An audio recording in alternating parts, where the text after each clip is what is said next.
E aí, meu povo do Laço de Civil, tudo bem, meu povo? Oi, gente! Tá aqui a Daniela e Teol para mais uma vez passarmos a lição da Escola Sabatina dos Adolescentes. Amém. Meu povo, lição número 11. 11, é, Daniela, em inglês? 11. Mostra aí pra eles, Daniela, qual é o título da lição, Dani? Sonho perturbador. Sonho perturbador. Tu já teve algum sonho perturbador, Dani, que tu ficou assim, tentando descobrir qual era o sentido, que te acordou assim, tu acordou apavorada, suada, transpirando, com medo, Dani? Eu tive. Eu tive dois. Dois? Um parecia que não tinha sentido nenhum. Certo. Depois fez sentido no futuro. Ah. E o outro foi pra eu tomar mais atenção, assim, ficar mais alerta. Olha que coisa, gente. Sonhos, muitas das vezes, indicam alguma coisa. E outras vezes você comeu demais e teve foi uma insônia, né? Foi um pesadelo. Mas, meu povo, brincadeiras à parte, vamos partir para a nossa lição. Essa lição tem qual foi o título mesmo que tu falou, Daniela? Sonho perturbador. Sonho perturbador. Mas vamos lá, agora, nós vamos começar diferente. Nós vamos começar agora pelo Flash da semana, que tem tudo a ver para o início dessa lição. Leia, Daniela, o Flash. Pouco antes da queda de Babilônia, quando Daniel estava meditando nessas profecias e buscando a Deus a fim de compreendê-las, ele recebeu uma série de visões a respeito do surgimento e queda dos reinos. Com a primeira visão registrada em Daniel 7, Deus lhe deu a interpretação, mas nem tudo ficou claro para o profeta. Meus irmãos, agora foi a vez de Daniel. Lembra que Nabucodonosor teve um sonho e ficou perturbado? Dessa vez Daniel teve algumas visões. Deus mostrou para ele alguns detalhes de como os reinos cairiam e surgiriam. E ele viu animais exóticos. Ele viu um leão com asas. Ele falou assim, um cavilhão com asa? Aí depois... Algo de errado não tá certo. Não é não, Dani? E aí depois ele viu um urso com costelas na boca. Um urso devorador, que come carne, né? Que ia devorar muita gente. Depois ele viu um leopardo. Um leopardo com 4 cabeças. Não é comum, né, Dani? Já viu um leopardo com 4 cabeças? Eu nunca vi uma anomalia dessa, não. Gente, e com 4 asas. E depois ele viu um monstro aterrorizante com 7 cabeças, com 10 chifres. Desses 10 caíram 3. Desses 3 nasceu um com um olho e com uma boca que falava blasfêmias. Rapaz, o homem ficou perturbado. Ele disse, rapaz, agora que eu não entendi foi nada. Sabe quando aquele sonho seu não faz sentido? Sem pé nem cabeça, Dani. Exato. Pois é, Daniel ficou perturbado, ficou pálido, ficou amarelo, ficou sem dormir, ficou com insônia, ficou sem força nas pernas, e ele tentando e orando e dizendo, Senhor, me faça entender. E aquilo, meus irmãos, é claro que o leão, como animal mais forte, o rei da natureza, lembrava a Babilônia. Babilônia foi representado pelo leão. E por que tinha asas? Porque era um reino esplendoroso, mas que ia passar. E logo depois veio o urso com carne na boca, que seria o reino dos Medo-Persas, que seria um reino que ia dominar muita gente e ia causar muito estrago. E depois viria o leopardo, que representaria a Grécia. Por que 4 cabeças? Porque Alexandre o Grande confiava todo o reino dele a 4 generais, que era Ptolomeu, Cassandro, Lisímaco e Seleuco. Eles ajudavam. E nós sabemos que, por que 4 asas? Porque Alexandre o Grande morreu muito cedo. Ou então seriam 4 asas porque passaria muito rápido. E depois veria um dragão, né? E seria aterrorizante, medonho e causaria muito estrago. Mas isso tudo, meus irmãos, Daniel continuava orando muito para ter inteligência, para entender o que significava esse sonho. E enquanto ele orava, ele se colocava como pecador. Ele dizia assim, Senhor, eu me coloco como pecador, me dê a interpretação desse sonho, me ajude a entender. Você sabe que quem bate, Deus abre. Quem busca, acha. E lá em Jeremias diz que quando me buscar de todo o coração, me achareis. Jeremias 29, verso 12 e 13, né? Buscareis e me achareis quando me buscar de todo o coração. Meus irmãos, Daniel continuou pedindo, continuou buscando. Como diz Mateus 7, verso 8, que diz que aquele que busca, acha, aquele que pede, a porta abre, e quem busca, acha. Por quê? Porque Deus é um Deus que responde orações. Por isso que a gente diz, orai! Sem cessar. Meus irmãos, a gente deve orar, a gente deve buscar o Senhor, né? E aí, enquanto Daniel orava, se colocando como pecador, um homem humilde, né, Dani? Sempre. Um homem humilde, se colocando como pecador, mas um homem temente a Deus, se desviava do mal, um homem de consciência limpa, um homem puro, bondoso e leal.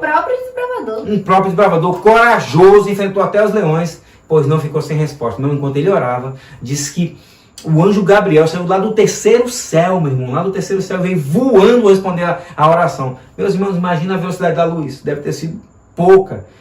O anjo, para ele sair de lá, do universo, lá do espaço sideral, lá onde está Deus morando, na sua morada celestial, lá no terceiro céu, ele veio e disse, Daniel era conhecido como muito amado. Será que nós somos muito amados de Deus? Nós somos. Porque Deus morreu por mim e por você. Meus irmãos, a gente deve sempre confiar nesse Deus, que Deus é um Deus que responde às nossas orações. Deus faz questão. E aí Daniel chegou até ele, tocou nele e disse, meu amigo, meu muito amado, Deus é contigo. Eu vou te dar a revelação dessas visões que você teve. Vou te explicar sobre as 70 semanas, né? Dessas 2.300 tardes. Gente, é estudo para você entender de profecia. Claro que 2.300 tardes de manhã significa 2.300 anos, né, meus irmãos? Que acabaria em 1844, né? Com a purificação do santuário, meu irmão. Mas o santuário não aqui da terra, o santuário lá do céu. E começaria o juízo investigativo, né, meu povo?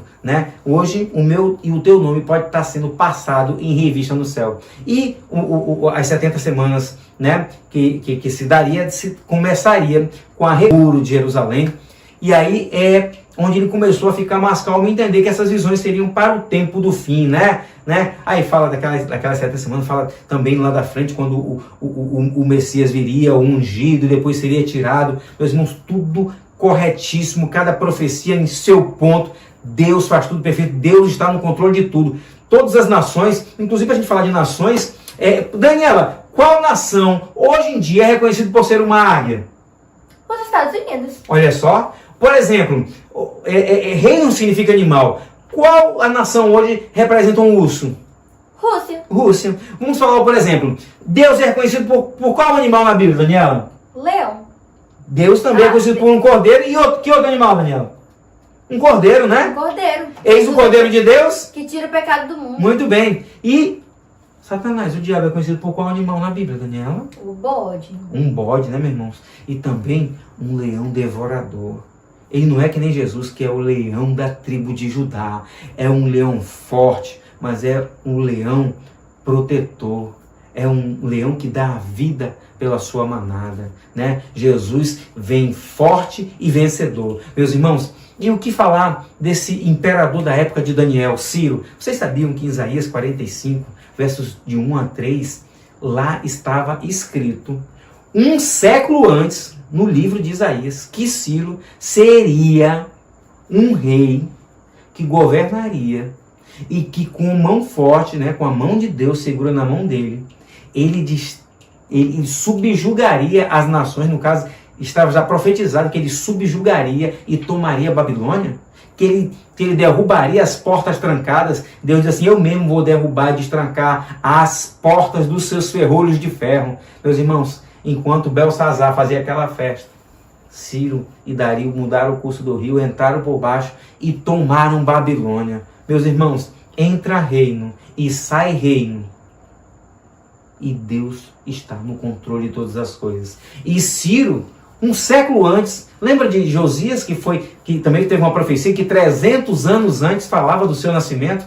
Um século antes agora veio falando do nascimento de Ciro. Meus irmãos, Deus é maravilhoso. E o que dizer do testemunho pessoal de Daniel, que ajudou a converter Nabucodonosor, né, claro, com Sadraque, Mesaque e Abednego, aquele testemunho maravilhoso, converteu um rei pagão. E agora, Ciro, ao ver o testemunho de Daniel na cova dos leões, Ciro e Dario, né, eles viram que o poder de Deus, do Deus maravilhoso, estava com eles. Meus irmãos, Deus é maravilhoso. E por causa disso, eles sabendo de toda a profecia já de Isaías, quem falava dele, no livro de Esdras também falava que ele ajudaria a reconstruir o templo de Jerusalém. Gente, como é que pode? Antes da pessoa nascer, está tudo escrito, né? É claro que tem o nosso livre-arbítrio, ele poderia sim ou não fazer isso, mas ele viu, ele testemunhou do Deus que livrou Daniel da cova dos leões, de leões famintos. Meus irmãos, e ele com dinheiro do seu tesouro pessoal, mandou e ajudou, mandou o povo de volta do seu exílio para Jerusalém. Olha só, libertando os escravos sem cobrar nada, nem um centavo, sem recompensa, sem resgate, nem nada. Mandou o povo de volta para Jerusalém para reconstruir o templo. Meus irmãos, missão dada, Dani. É missão cumprida. Uma vez, quando eu morava em Taubaté, São Paulo, eu passei em frente de uma corporação de bombeiros, né, de um grupamento de bombeiros, e lá tinha uma placa gigantesca. Lá dizia o seguinte: aquele que não vive para servir, não serve para viver. Meus irmãos, nós já nascemos missionários no reino de Deus. Deus tem uma missão para nós. Nós temos que viver de fé, porque o justo viverá pela fé. Comunhão com Deus, relacionamento, amor e cumprir a missão, meu povo. E ide a todo mundo. Pregar o evangelho a toda a nação, tribo, língua e povo. Meus irmãos, não nos Mas esqueçam. eu ame a Deus, ame as pessoas e a missão, gente. Isso, meu povo. E Daniel é esse homem. Um homem abençoado. Um homem que recebeu as visões. Que Deus se preocupava com ele, que era muito amado. É você muito amado de Deus? Está você orando? Está você buscando a Deus de todo o coração? Que nós possamos servir de testemunho, meu povo. Vocês adolescentes, vocês são essa geração, nós somos essa geração aí, que está para ver o Senhor voltando, onde será implantado o seu reino, porque todos os reinos já passaram, né? Já passou Roma, já passou aí esses reinos que não se unem, e só falta a implantação do reino de Deus. E aí, você está pronto, se Jesus viesse hoje? Que nós possamos estar prontos, meus irmãos, porque Deus está no controle de tudo. Valeu, espero ter ajudado a todos vocês. Um beijo, tchau, meu povo! Tchau!